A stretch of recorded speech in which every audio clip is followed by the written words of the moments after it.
Bonjour à tous, Vilnus Marcel, astrologue. Aujourd'hui, nous allons parler des cycles lunaires et plus précisément de la nouvelle lune en bélier qui aura eu lieu le jour du début de l'année astrologique, soit l'équinoxe de printemps, donc le 21 mars 2023, et qui va régir globalement toute la période du cycle lunaire, donc des 28 jours qui vont suivre le 21 mars, et globalement aussi des 14 jours demi-cycle lunaire qui vont suivre ce 21 mars jusqu'à la prochaine pleine lune.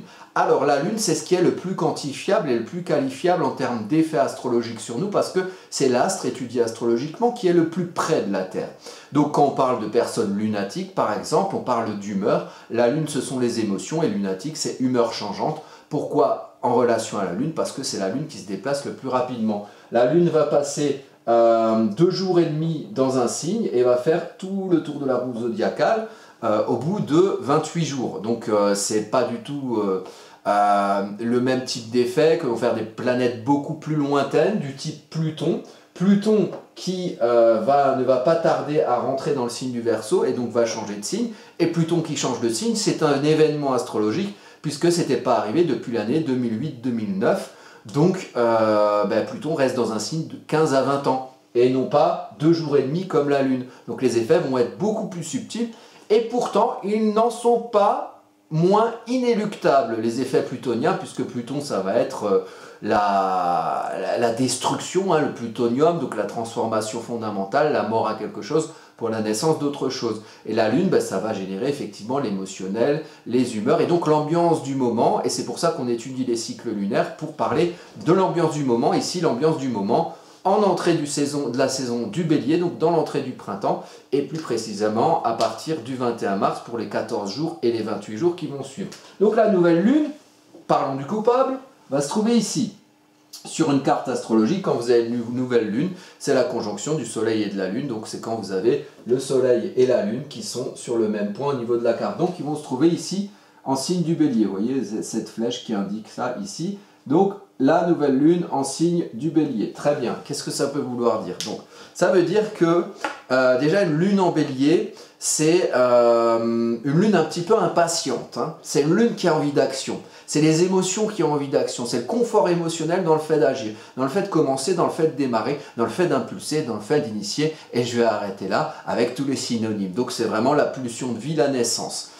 La lune est en confort émotionnel avec ça. Quand vous avez la lune, par exemple dans votre thème natal, sur un signe, ça veut dire que vous êtes en confort émotionnel avec ce signe, ses qualités et ses défauts. Le Bélier, la qualité, c'est qu'on démarre, on impulse. Le défaut, c'est que des fois, on ne fait que commencer et on ne fait rien perdurer. Voilà. Et donc du coup, l'enjeu du Bélier, ça va être de continuer à pouvoir générer des choses, à initier des choses, mais à quelque part réussir l'enjeu à les rendre durables et ne pas faire que commencer sans cesse, constamment, mais réussir à tenir quelque chose qu'on commence peut-être de manière plus durable avec le taureau qui va se trouver derrière par exemple, qui est un signe plus ancré, plus terrien, plus fiable, plus durable que le Bélier. Mais par contre pour le taureau, son défaut, pour initier, pour impulser, ça met un petit peu plus de temps. Donc chaque signe a ses qualités, ses défauts, et la Lune vient mettre en lumière les qualités, les défauts du signe. Donc là c'est en astrologie mondiale, pour le monde collectif, on va tous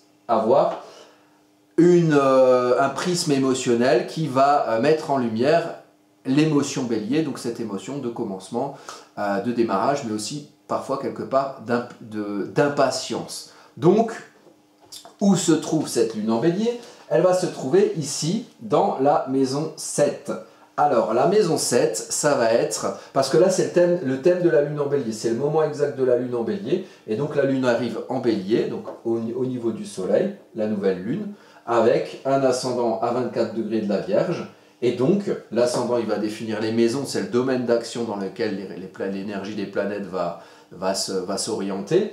Donc dans le domaine d'action du relationnel de la maison 7, puisque la maison 7 c'est le relationnel, la relation aux autres ou la relation à l'autre, au couple, au partenariat, aux associations, c'est la relation du moi avec ce qu'il y a en face de soi. Donc, comment on positionne tous collectivement notre moi dans le relationnel à l'autre? Ça va être mis en lumière par cette énergie d'action, d'impulsion Bélier et parfois aussi un petit peu d'impatience. Donc, le prisme émotionnel va mettre un focus là-dessus pendant la période du mois à venir à partir du 21 mars. Très bien. Sachant ça, au niveau de la carte, qu'est-ce qu'on a comme énergie globale? On a une très forte énergie bélier qui va se matérialiser ici par la conjonction notamment de Chiron, Vesta, Jupiter, donc Chiron, Jupiter, Vesta, et du maître du signe de la Vierge, parce que chaque signe a une planète en maîtrise. Donc chaque signe, quand on regarde chaque signe, il faut regarder sa planète qui maîtrise le signe, la planète qui maîtrise le signe, et la planète qui maîtrise l'ascendant.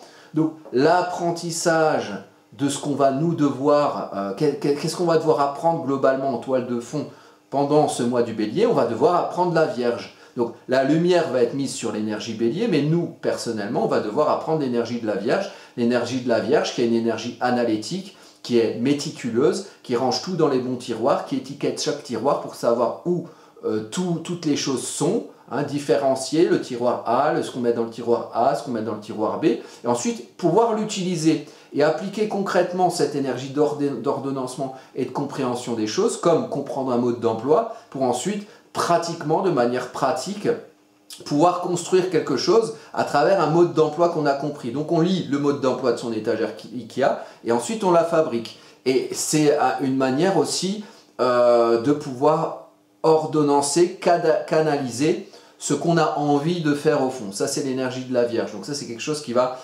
nous personnifier ce qu'on va être amené à apprendre durant ce mois à partir du 21 mars. Donc énergie de la Vierge, se canaliser, pouvoir comprendre les choses, s'analyser, analyser ce qu'il y a autour de soi pour pouvoir l'utiliser et irriguer son champ de ce qu'on a envie de faire pour pouvoir ensuite cultiver ses petits légumes, donc récolter quelque chose de ce qu'on a compris. Donc appliquer concrètement son analyse de soi et de ce qu'il y a autour de soi. Et dans ce que je dis, quand je dis ce qu'il y a autour de soi, c'est avec une lumière en bélier, donc dans son relationnel. Savoir comprendre où est-ce qu'on en est dans ses relations pour pouvoir utiliser par ces relations quelque chose qu'on pourra récolter. Donc, quand on est tout seul, c'est super, on peut faire plein de choses, on a 2 bras, mais quand on a des relations, on a 4 bras, on a 6 bras, on peut faire vachement plus de choses. Donc, il y a une idée de comprendre ça, comprendre comment nous, pas les autres, nous, on va pouvoir initier des choses dans la relation, impulser des choses à son idée, peut-être être un peu leader de projet, ou voilà, comment on peut nous-mêmes décider des choses, trancher des choses à travers notre vie relationnelle pour vivre, pour récolter les fruits de son action dans le champ du relationnel. Et donc, le maître d'ascendant se trouve là. Donc, il y a quelque chose à comprendre, parce que Mercure, c'est le messager des dieux, hein, c'est comme le facteur, c'est comme la poste. Donc, il transmet des messages, donc il diffuse des messages, et il diffuse peut-être quelque chose de ce qu'on a compris de soi et de ce qu'on a envie de canaliser, quelque part, pour en récolter les fruits, par le relationnel. Donc, il y a quelque chose à comprendre de notre vie relationnelle, personnelle ou globale, hein, ça peut être social, on est en astrologie mondiale. Là, en ce moment, il y a des mouvements, il y a des manifestations en France globale contre la réforme des retraites. Donc, il y a peut-être quelque chose à comprendre de ce qu'on peut faire collectivement à travers ces relations pour agir. Pour agir sur quoi? Ça dépendra de la vie de chacun, mais au niveau global, ça peut très bien concerner les manifestations en disant que voilà, les gens ensemble, il faut qu'ils réussissent à canaliser leur énergie d'action pour faire quelque chose éventuellement ensemble qui soit plus efficace que si chacun tout seul essayait de faire son truc dans son coin. Ça peut être une énergie comme ça, mais ça peut aussi se matérialiser différemment dans votre vie personnelle.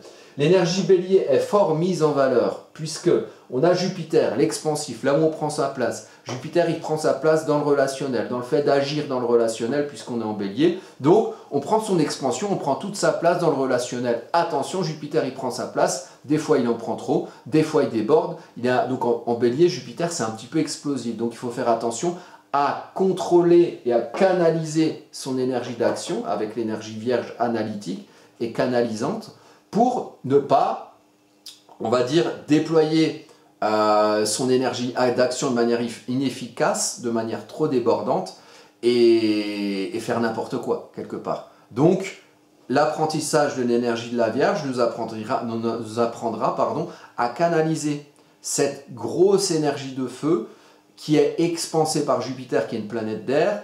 Jupiter, il y a beaucoup d'air, il y a beaucoup de gaz sur le feu.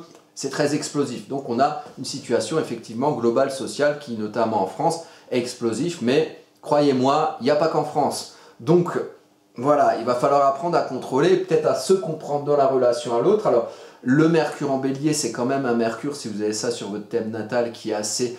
on parle vite, hein, on est prompt à la parole, on comprend vite aussi. On comprend vite, mais on diffuse vite. Et avec un Jupiter Bélier qui déborde un peu, il va falloir faire attention à ce que on diffuse, on communique de manière efficace et pas de manière à se générer de la confrontation et des ennemis. D'autant plus que Mars ici, qui est en Gémeaux, en culmination de thème.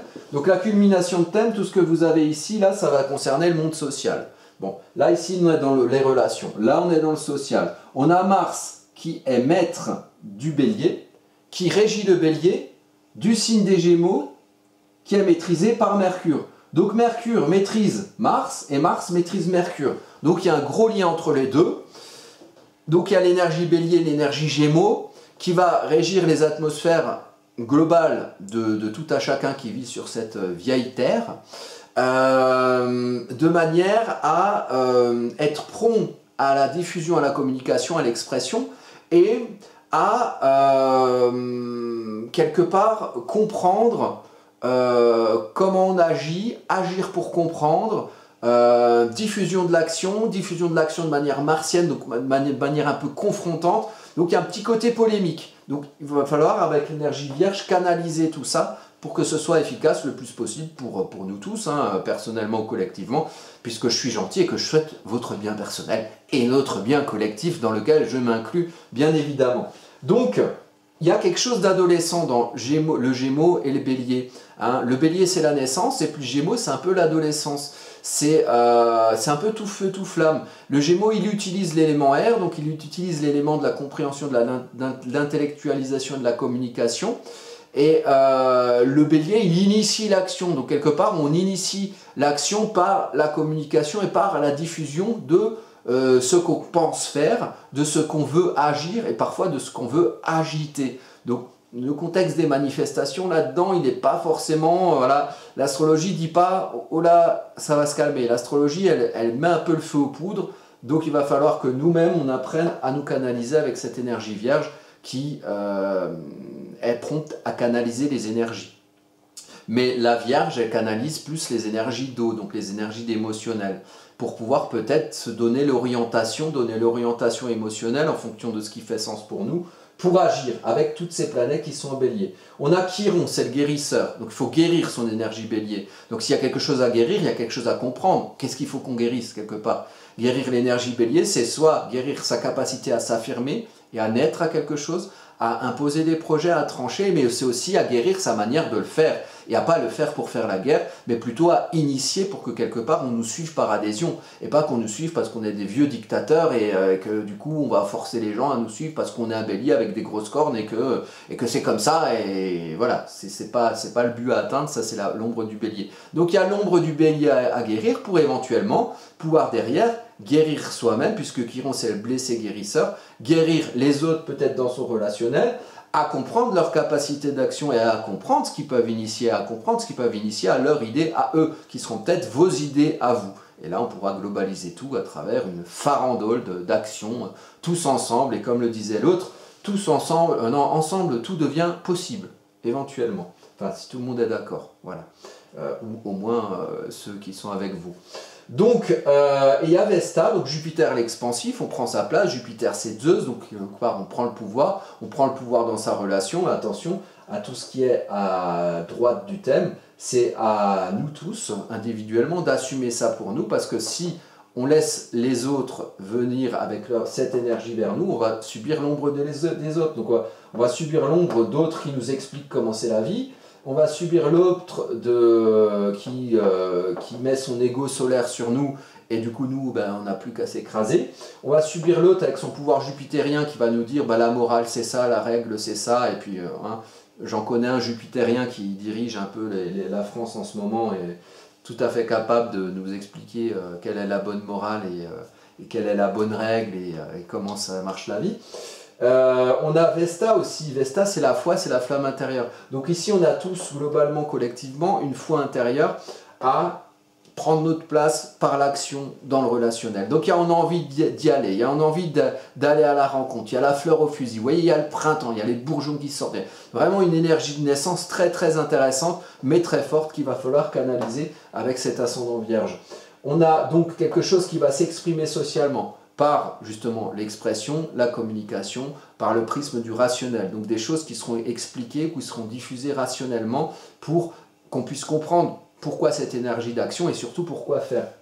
Mais là où c'est intéressant, c'est qu'on a quelque chose de durable, puisque on a ici la maison 8, la maison des transformations fondamentales, où se trouve le nœud lunaire nord ici, le destin karmique, Junon l'union, Vénus, on aime, on exprime ses valeurs, et aussi Uranus, l'évolution. Donc tout ça là, c'est ensemble en signe du taureau. Bon, le taureau, c'est celui après la naissance du bélier, qui survit. Qui survit pourquoi? Parce qu'il amasse autour de lui pour bouffer, pour pas crever, parce que c'est bien beau de naître, mais à un moment donné, il faut amasser des choses pour pouvoir bouffer, et pour pouvoir survivre, et pour pouvoir durer dans le temps. Et quand on a quelque chose qui démarre dans le relationnel en maison 7, dans une énergie qui, la pulsion de vie pour faire quelque chose avec les autres, hein, là c'est que le commencement, est-ce qu'on ne fait que commencer? Il y a quand même derrière une belle énergie taureau qui nous amène à exprimer nos valeurs, à nous lier et à aller vers le chemin vers lequel nous mène le destin karmique depuis 1 an et demi, le nœud lunaire nord et en taureau,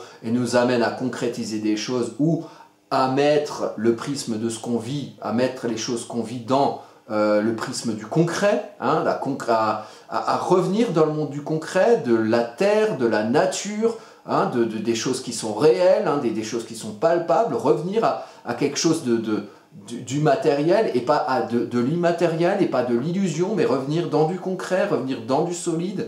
Hein, par exemple, tous ces gens, voilà, avec les différentes crises qu'il y a, la crise énergétique, ben, les gens, ils rachètent des poêles à bois, vous voyez, on revient dans le concret, avec les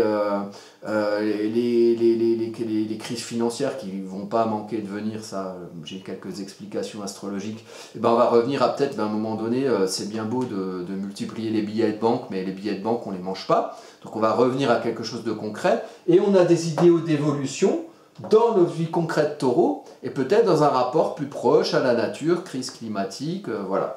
Donc tout ça, c'est l'évolution taureau, la Vénus en taureau qui en plus est en domicile donc forte, donc sa manière de s'aimer et de se transformer par son ancrage, par le retour à la nature et à la chose concrète, à la chose matérielle, peut-être que c'est quelque chose qui va nous transformer et qui va transformer notre rapport au monde, hein, par rapport au climat, par rapport à l'énergie, par rapport à peut-être des manières de vivre qu'on voudrait collectivement peut-être faire revenir dans quelque chose de plus concret, de plus palpable.